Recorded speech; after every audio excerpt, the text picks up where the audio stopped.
Ladies and gentlemen, Good evening. Are you ready? Okay, here we go. You're listening to the Deal Room Podcast. Join us as we bring you the inside scoop on business sales and acquisitions. Get across trends in the area and hear the industry's best recount their real-life tips, traps, and experiences. Now, here's your host, Joanna Oakey.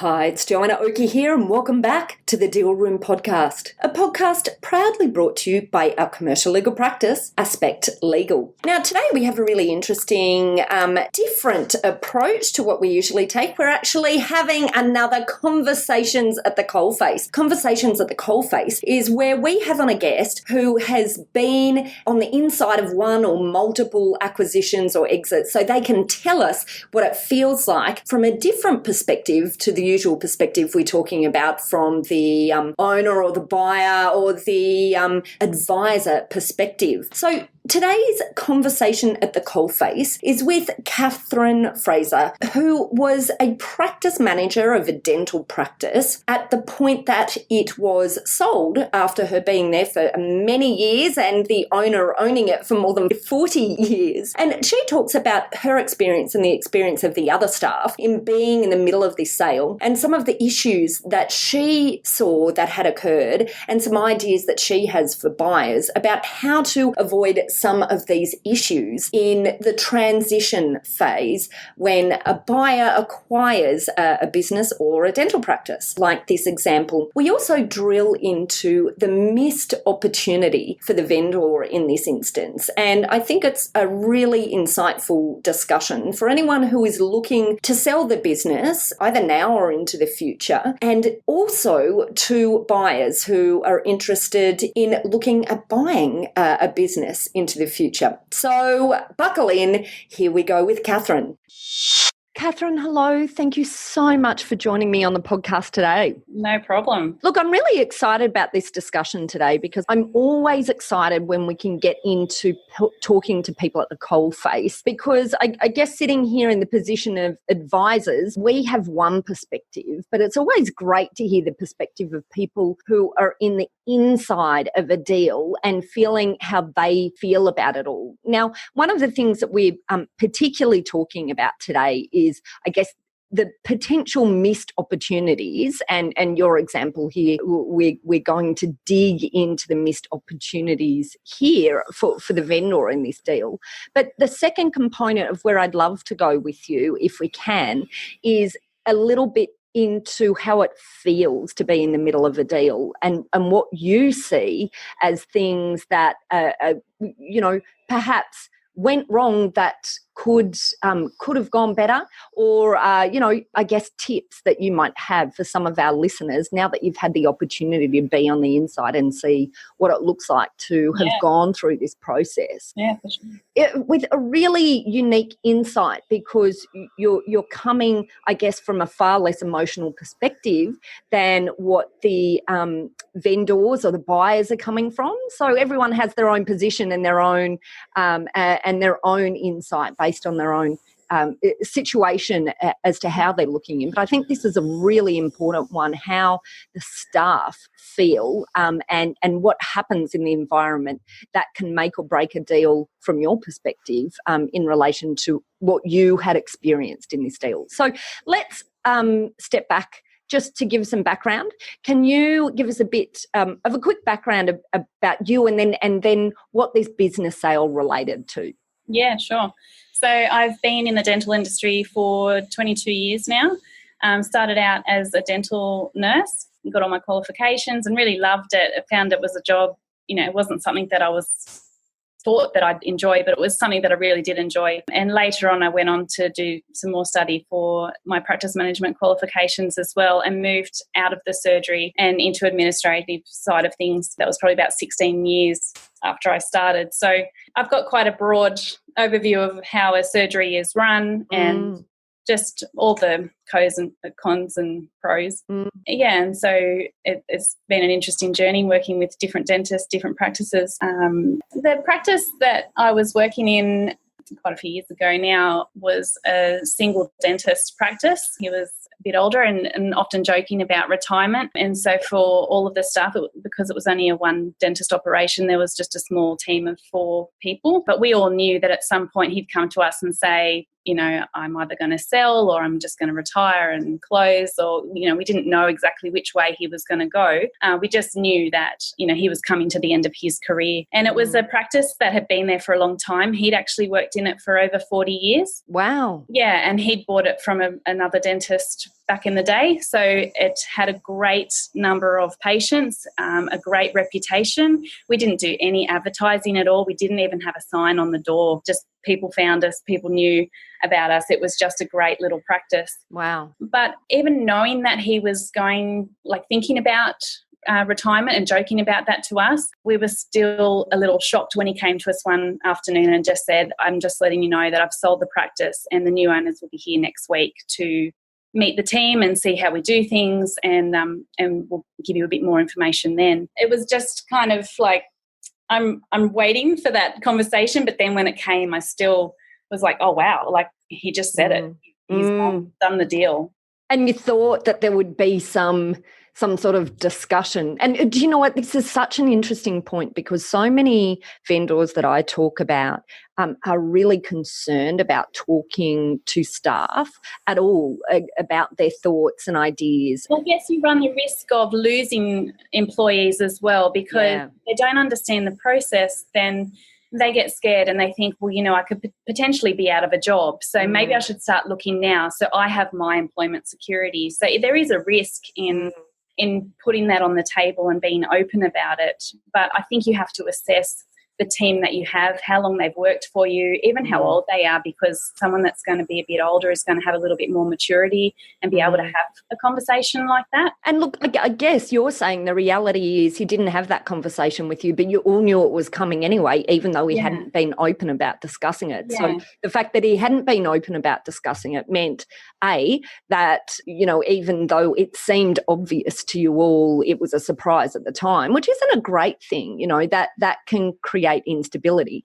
But I guess B, as we're going to hear about, it potentially led to this missed opportunity as well. Yeah. So the missed opportunity for me was that a couple of weeks later, I was just going through a dental journal magazine, and they often have classifieds in the back of that, you know, selling dental equipment or positions vacant or practices for sale. And sure enough, there was the ad that he'd placed. And, you know, the contact details all matched up. So we knew that that was the ad, and it had the price right there in front of my face. And I was astonished at how cheap he sold it for. And I just straight away said to one of the other girls, I would have bought that in a heartbeat. Isn't that amazing? So tell me then what happened with the practice. So now we've got the practice having been sold to someone who has no connection, who has had no connection in the past to the practice. So what did that look like? So the fact that we were based in a regional area also added another layer to that, because the people that bought it came from Sydney. They had no intention of moving to that area, and you know, being connected with the community and the patients that had been coming there for all those years. I mean, we were seeing 3, sometimes 4 generations of patients within a family, because they'd all just come to that practice that had been there forever, you know. So a bit different to the way the city operates. But yeah, so they really took something that was a family and community-based practice and turned it into a money-making machine without sounding horrible. But when that's your focus in business, then, you know, things are bound to go wrong. Staff have issues with losing clients. So can you step that out for us a little bit more? Because this is, you know, certainly not all acquisitions go the way that a buyer or even a seller has planned post-transition. And, you know, I think it's really useful if we can hear from you what are some examples of the approach of the buyers perhaps that led to some of these, what the downturn was in the business and what the approach was that you feel was a contributing factor to that? Into how it changed things, or how it changed things. So firstly, let's step back and just look at what actually happened. So we had a practice that was going quite well. New buyers come in. New buyers are focused on perhaps running the practice in a different way to the previous owner, and that led to loss of clients, loss of staff. Is that right? Yes. Yeah, so one by one, all the staff left. All the staff. I was the last to leave. Wow. So that was over a 2-year period. Some of them left in really unreasonable and horrible ways. The staff that we had, we'd all, as a team, we'd been working together for quite some time. So, it was a really good team. But we had built relationship with the patients that were in that practice as well. And so when you take away that element of relationship with the patient and it just becomes, well, you're just a number now. You're a number in my waiting room and I want to see you as quickly as possible, treat you and get you out of the room. It completely changes, the trust and the whole experience really for them to, like, no one likes going to the dentist anyway. That's a given. So you're trying to create a space where they feel comfortable and that they're in good hands. And so when you treat people like they're a number, you're not giving that assurance and that level of comfort for them to feel like they can just relax and get what they have to get done, even though it's not, it's dental treatment.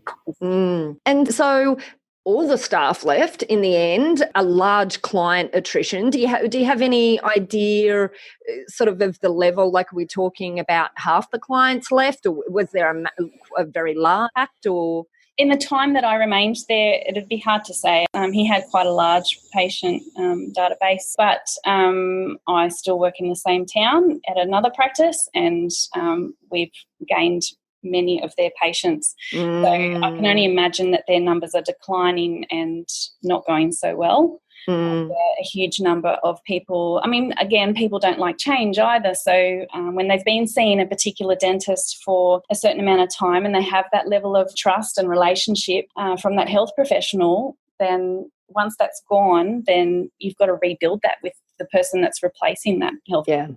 So that's a hard thing to do. If you go about it the wrong way, then you potentially lose that patient, you lose that client. Yeah. So let's dig into that a bit more. What you think went wrong in the buyer's approach? And obviously you've already touched on probably what is one of the most relevant elements, which is the way that they dealt with the client database, the patient database, obviously in this industry. Yeah. But maybe if you can step back and just look at it, from what you could see from the inside, what were things that you felt they did wrong that, business buyers should be aware of when they're buying the type of business that we're describing here? Yeah, I think they firstly need to make a good impression with the staff. These are the people that are going to serve you with vision, and they're the ones that are ultimately going to make you money. You treat your staff well, you treat your patients well, then the money just comes. That's the byproduct of creating good team and a good relationship with the patients that we already had. So that was probably the hardest thing for me, just seeing the way the staff were treated and the way they were dismissed or almost forced to leave because of the way they ran the business and the lack of relationship that they, didn't have with the staff. And that has a massive impact. As soon as someone leaves as well, that has a massive impact. It does. It affects the whole team, but also the patients that have been coming on a regular basis and know that place, know that team, they straight away recognise that something's not right. Do I not trust these new health professionals because now the team are walking away? There's something not aligned here. It sends a message, to the patients as well when staff start to leave. If you have a high turnover of staff as well, they think, wow, who are these people that they're working for that they go through so many staff? That all sends a message. So I think even if in the process of the sale and that waiting period before everything was finalised for them to come and try and work alongside us in the current practice and make that work and build some kind of relationship that would have made a big difference and maybe a bit more communication. And, it's such a good point, because I think it's something some buyers, particularly more sophisticated buyers, I think have a handle on the massive importance of team in making this transition work. But I think for many buyers who aren't used to the concept of acquiring a business, they perhaps are really focused on on so many things. It's a busy time when you're buying a business, but not focused on some of these things that really can make a massive difference at the end of the day in terms of capitalizing on the value of a business, because I guess it's an opportunity, isn't it? So in your instance, it was this team that had been with someone who'd been there for 40 years, so maybe was getting a little bit tired of the business and perhaps didn't have a big vision for the future.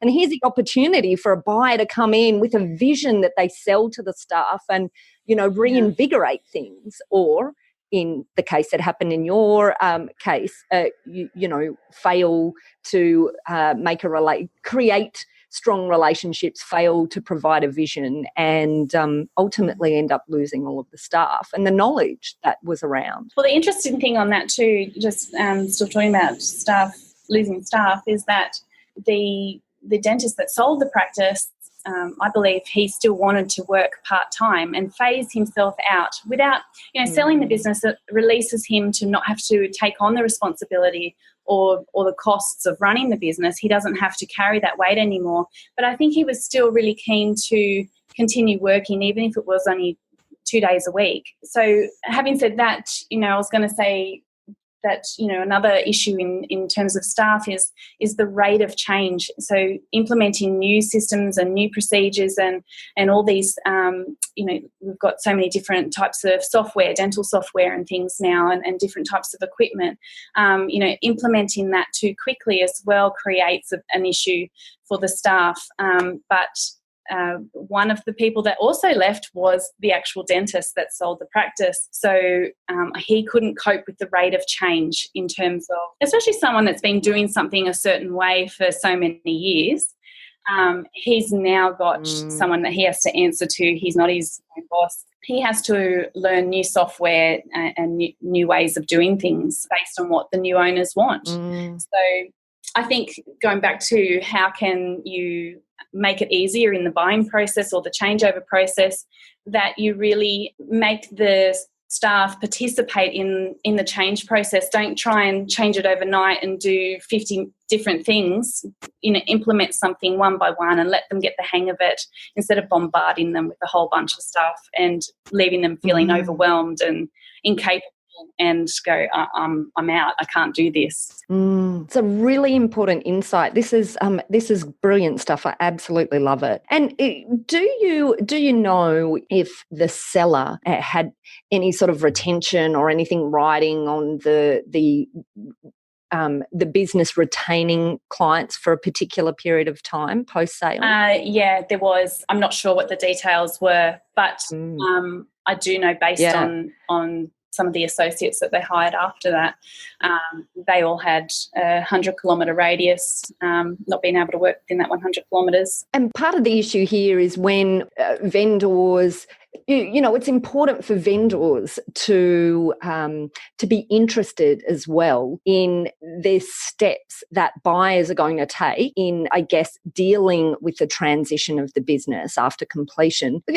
Firstly, I think quite often people who are selling a business that they've owned for a long period of time are very emotionally connected to it and to the staff and to the clients or the patients in this instance. So, that's one thing. But, the second thing is that in many instances there are financial consequences to them of the buyers losing clients into the future because, they might have earnouts or something that can be a financial consequence to them of the buyer losing clients or patients soon after completion or for a period of time after completion. So there's lots of reasons that it should be of interest, not just to the buyers, but also to the sellers, how this staff piece is being dealt with. And I just feel that's one element that quite often isn't dealt with brilliantly. And I think it's because both parties are scared of communicating. They don't know how to. For sure, definitely. Okay, and then, so we've talked about the staffing element. Are there other elements that you saw that, you would recommend based on what you saw other buyers maybe do differently? Look, I just think coming back to relationship with the patients, I think it's the most important thing. It's more important than the treatment required or anything else that's going on or how much you charge. I mean, you can charge whatever you like when you have that rapport with your patients. To me, it is the most important thing, and everything else flows out of that. So, that has to be your focus. Otherwise, you're going to run into problems one way or another, whether it's finances or staff or even a bad reputation, because people go out and they talk. I went and saw this wonderful dentist today. Oh, I went and saw this terrible dentist today. That's going to happen, especially in a regional area. So that has to be the most important thing to really build on that relationship with the patient. And I don't think it's just in a regional area. And certainly your experience is that it's true for a regional area. But, any relationships business, I think it's wherever it's based, you're 100% correct. Oh, look, these are really interesting insights. I just want to thank you so much for all of the information that you've been able to share with us, Katherine. I think, as I said when we first started talking, it's such an important viewpoint that often we don't hear about, the staff perspective in relation to how the whole process has gone and how it could have been a lot better. So I think it's really useful insights. I guess, do you have any sort of key things that you want to leave our audience that you haven't been able to share with them so far? I mean, the first thing I can definitely identify out of what you're talking about is be really mindful when you're thinking about selling, about where the opportunities might be for a sale. Because obviously, in your instance, it's interesting that you felt that the price was really cheap as well, because it might be that it was really poorly priced. There's a great tip as well. So if you're going to sell a practice, get an appraisal. There's dental companies out there that will do an appraisal of the practice. They'll assess how many patients you have, what kind of equipment you have, how old it is, all your systems, the staff that you have. They will actually do an appraisal and put together a price for you. I think based on the number of years that he's been there and how many patients he actually had, he really undervalued what he had and sold that for next to nothing. And even that price, I think, attracts then a certain kind of buyer. So it's someone that's out to make money. Here's something really cheap. Let's turn it into something else, and then let's just sell it off. It takes the personal side of things out of it, the relationship side of things, as I've spoken about. But definitely get an appraisal of what the practice is actually worth, because if you don't want to undersell. And so it sounds like he didn't use an agent or a broker in selling. Is that right? Yeah.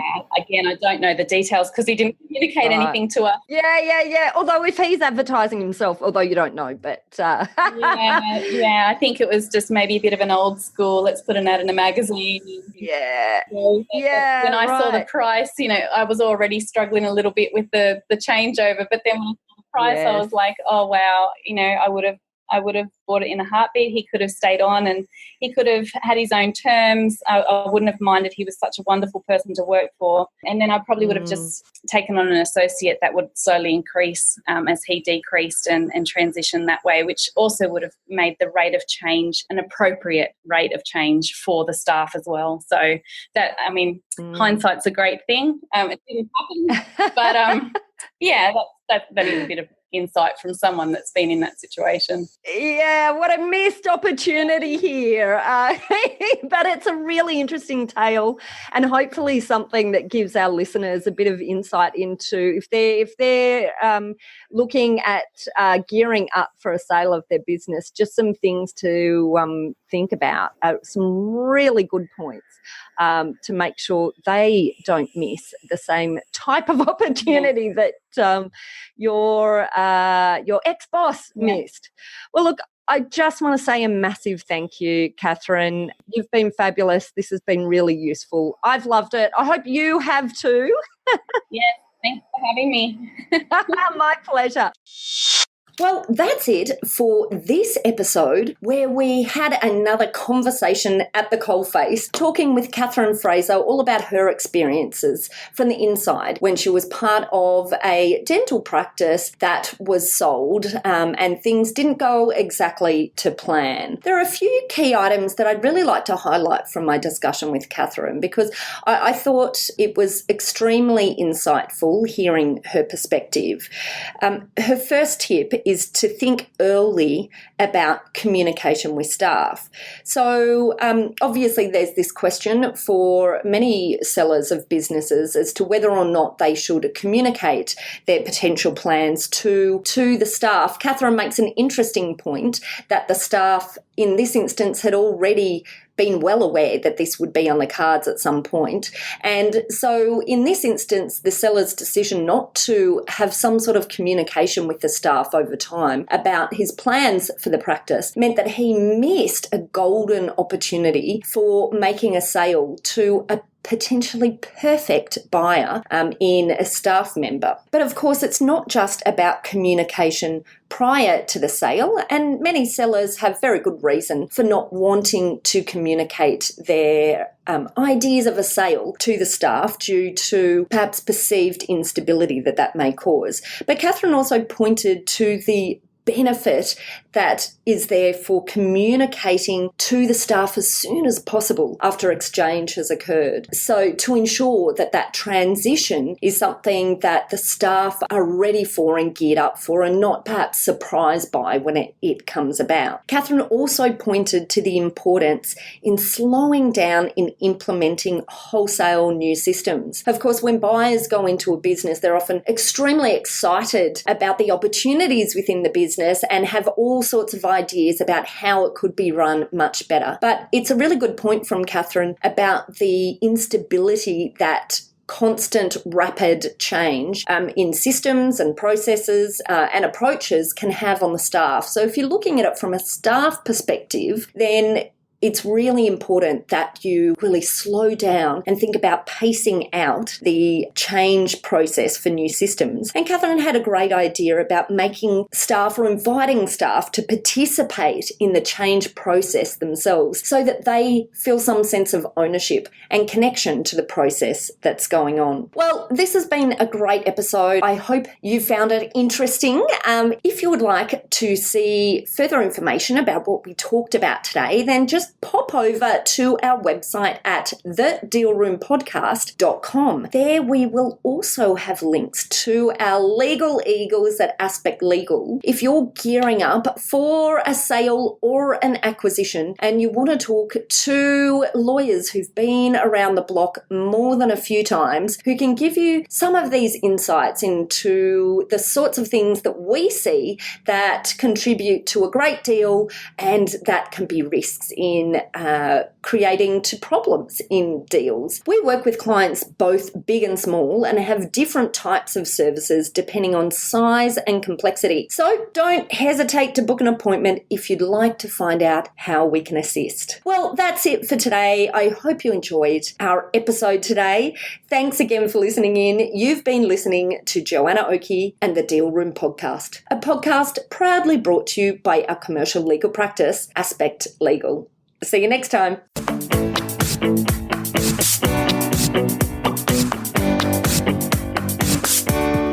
Are you looking for a top quality legal team to assist you in your organisation?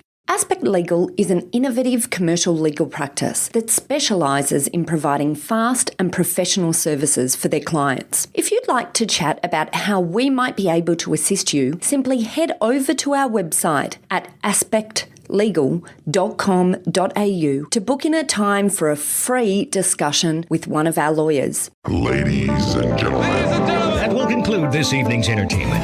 Thanks for listening to the Deal Room Podcast. To find out more about this episode and other episodes in the series, check out the show notes or head over to our website at thedealroompodcast.com.au.